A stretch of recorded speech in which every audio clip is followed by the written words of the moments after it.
नगरपालिका परिषद चांदपुर से कई दिग्गज नगर निकाय चुनाव में भावी प्रत्याशी के रूप में है।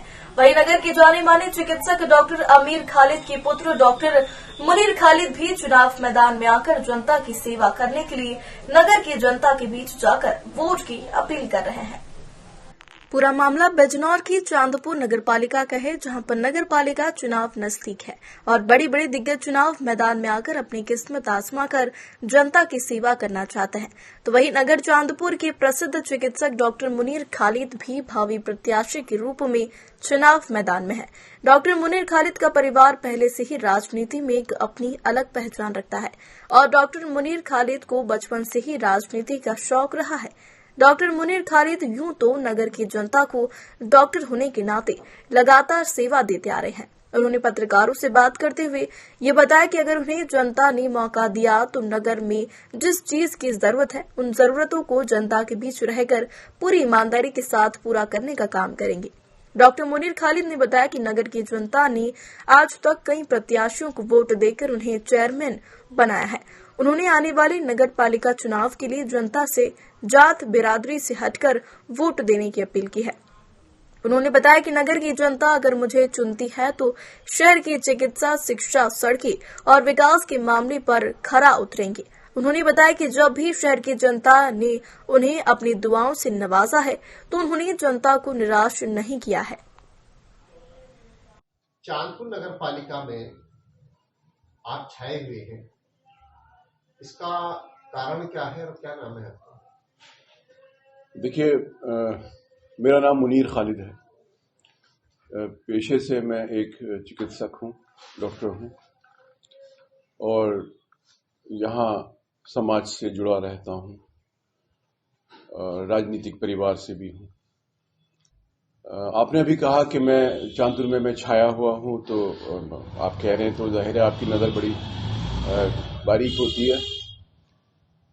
जनपद बिजनौर में हम घूमते हैं, नगर पालिका चांदपुर को हमने करीब से जाना है कि जो कि इस टाइम पर जो मौजूदा चेयरमैन है उनकी बड़ी खामियां पाई गई हैं। आप इसमें क्या बताना चाहेंगे? क्या इससे अच्छा करने की कोशिश करेंगे या आप अच्छा कर रहे हैं जो कि बताना चाह रहे हैं जनता से?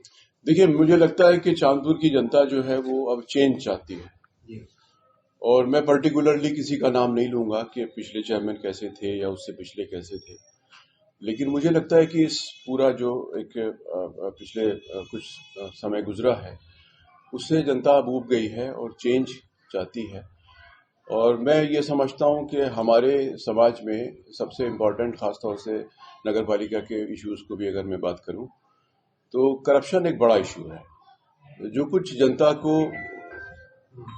जनता के लिए है या होता है वो उसका सीधा सीधा फायदा शायद जनता को नहीं पहुंच पा रहा है और इसीलिए लोग चेंज चाहते हैं और देखते हैं कि कोई नया चेहरा हो।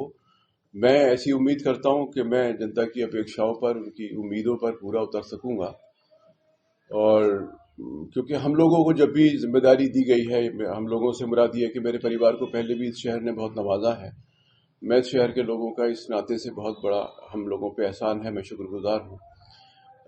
वो लोग हमसे एक उम्मीद रखते हैं कि हम, अगर जिम्मेदारी हमें दी जाएगी तो हम उनकी उम्मीदों पर पूरे उतरेंगे।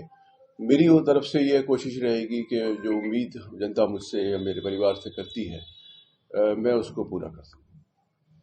जैसे नगर में, गली मोहल्ले में आपका नाम चर्चित है, चेयरमैन बनने के बाद में क्या आप एक घोषणा पत्र पहले ही दे चुके हैं, जनता को बता चुके हैं कि घोषणा पत्र? देखिए, घोषणा पत्र की बहुत सारी चीजें होती हैं। चुनाव से पहले हर उम्मीदवार की जिम्मेदारी है कि वो अपने घोषणा पत्र को जारी करे, वो लोगों को ये बताए कि वो क्या करना चाहता है और वो क्या करेगा।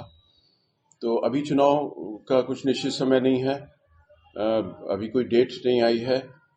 जो जनता से जुड़े हुए इश्यूज हैं, जो उनकी समस्याएं हैं, जो नगर पालिका के अधिकार क्षेत्र में आती हैं, उसके बारे में एक घोषणा पत्र में जारी करूंगा, बिल्कुल चुनाव से पहले करूंगा। जैसे आप भी जानते हैं, सब लोग जानते हैं कि एक वोट का अधिकार सभी को है, अपना वोट डालने का अधिकार। क्या आप इस बात को 100% ये मानते हैं कहीं ना कहीं वोटों का दुरुपयोग किया जाता है? तो इसमें क्या करें? आप कह रहे हैं वोटों का दुरुपयोग किया जाता है? नहीं, वोट का दुरुपयोग तो मैं नहीं कहूंगा। हाँ, ये जरूर है कि जनता, क्योंकि भाई भोली है जनता, सब लोग तो बहुत होशियार नहीं होते हैं और कई बार बहुत छोटे छोटे बहकावों में लोग आ जाते हैं। जैसे हमारी राजनीति का एक बड़ा एक बदनसीबी है कि यहाँ धर्म की राजनीति भी होती है, यहाँ बिरादरीवाद की राजनीति भी होती है। लोग कोशिश करते हैं, उम्मीदवार अपने अपने मकसद को साधने के लिए सब तरह का काम करते हैं, लेकिन मैं नहीं समझता कि इस प्रकार की राजनीति करनी चाहिए। या राजनीति में इन सब चीजों को से आप लोग उस वक्त तो फायदा उठा सकते हैं, लेकिन लॉन्ग रन में इससे आपको आपका जो बहुत कुछ आपको हासिल नहीं होगा, बल्कि बाद में लोग आपके बारे में क्या कहेंगे ये बहुत इंपॉर्टेंट है। ठीक है, आप सत्ता मिल जाएगी आपको, लेकिन हमेशा तो नहीं रहेगी। उसके बाद लोग आपके बारे में क्या विचार बनाएंगे, क्या आपके बारे में राय बनाएंगे, ये बहुत महत्वपूर्ण है। चांदपुर नगर पालिका में एक अच्छा होशियार, जो आपको जानते हैं, मानते भी हैं लोग, कि आप पढ़े लिखे भी हैं और जागरूक भी हैं, आप जो समस्याएं हैं लोगों की वो समझ पाते हैं, करीब से आपने लोगों को जाना है। जैसे चेयरमैन बन जाएंगे तो क्या करेंगे आप? देखिए, मैंने कहा भी आपको, सबसे इम्पोर्टेंट चीज तो यह है कि भाई हम एक ऐसा सिस्टम दे सके जो करप्शन फ्री हो। और एक बार अगर आप ईमानदारी से काम करना चाहते हैं तो वो तमाम समस्याएं जो जनता को उठानी पड़ती हैं उनसे आप उनका निवारण कर सकते हैं, आप उनसे उनको दूर कर सकते हैं। अब नगर पालिका की जो जिम्मेदारियां हैं उनमें तो पानी है, सफाई व्यवस्था है, सड़कें हैं, प्रकाश व्यवस्था है बिजली की, और आपका जनता के दूसरे भी सरोकार हैं, उनके अपने मसाइल हैं, उनके अपने दूसरे इश्यूज भी हैं। तो एक जनप्रतिनिधि के नाते जो भी काम मुझे मेरे जिम्मे होगा, मैं कोशिश करूंगा कि उसको पूरी सच्चाई, ईमानदारी से और लोगों के लिए कर सकूं।